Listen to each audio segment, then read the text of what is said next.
Hi guys, ഞാനിപ്പോൾ ഈ വീഡിയോയ്ക്ക് ഓൾറെഡി ഇപ്പോൾ വോയിസ് ഓടെ റെക്കോർഡ് ചെയ്ത വീഡിയോ ആണ്. പക്ഷേ അത് അത്ര അങ്ങോട്ട് ക്ലിയർ ആയില്ല. ഇവിടെ നല്ല കാറ്റായതുകൊണ്ട് ഞാനിപ്പോൾ വോയിസ് ഓവർ ചെയ്യുക. എനിക്കാണെങ്കിൽ പെരുമ്പളം പാലം തുടങ്ങിയപ്പോഴുള്ള ഒരു ആഗ്രഹമായിരുന്നു, പെരുമ്പളം പാലം ഒന്ന് നടന്ന് അപ്പുറത്തോട്ട് പോകണമെന്നുള്ളത്. അത്യാവശ്യം വലിയ ലോങ്ങൊന്നും ഇല്ല, എന്നായാലും ഒരു 1.23 കിലോമീറ്റർ 1.3 കിലോമീറ്റർ ഉണ്ടെന്ന് തോന്നുന്നു വൺ സൈഡ്.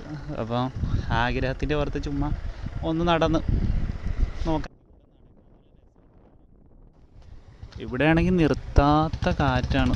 വൈകുന്നേരങ്ങളിലൊക്കെ നമുക്കാണെങ്കിൽ ഇവിടെ വന്നിരിക്കാം പാലത്തിന്. പിന്നെ ഇവിടുത്തെ ഒരു ഡിസഡ്വാൻറ്റേജ് എന്ന് പറയുന്നത്, ഇവിടെ സ്ട്രീറ്റ് ലൈറ്റ് പോലെ ഒന്നും ഇല്ല.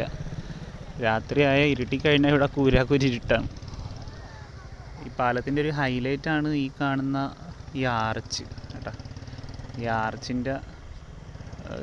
ആർച്ച് നല്ല കളർഫുള്ളാണ്. പല കളർ പെയിൻറ്റിൽ നല്ല അടിപൊളിയായിട്ടാണ് സെറ്റ് ചെയ്തേക്കുന്നത്.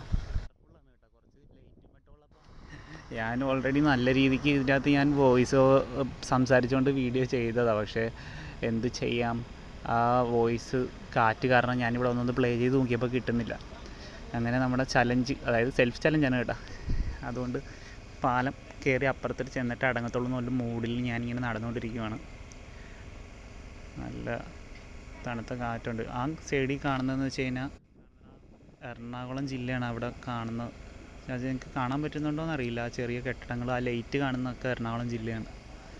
എറണാകുളം ജില്ലയുടെ പ്രാന്തപ്രദേശങ്ങളാണ് ആ കാണുന്നത്. ആ ഫ്ലാറ്റൊക്കെ കണ്ട ചെറുതായിട്ട് കാണാൻ പറ്റും, അതൊക്കെ എറണാകുളം ജില്ലയുടെ പ്രാന്തപ്രദേശങ്ങളാണ്.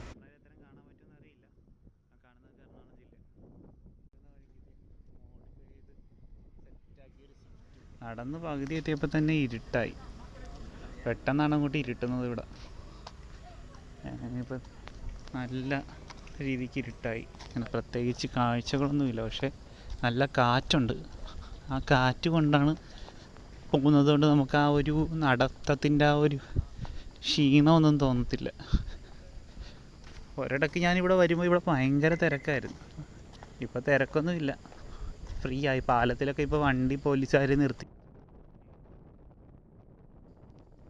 നേരത്തെ ആളുകൾ പാലത്തിലൊക്കെ വണ്ടി നിർത്തി ബ്ലോക്കും, ഇവിടെ താമസിക്കുന്നവർക്ക് തന്നെ ഒരു ബുദ്ധിമുട്ടുണ്ടാക്കുന്ന രീതിയിലാണ് അവിടെ കാഴ്ച കാണാൻ വരുന്നവരുടെ സീൻ.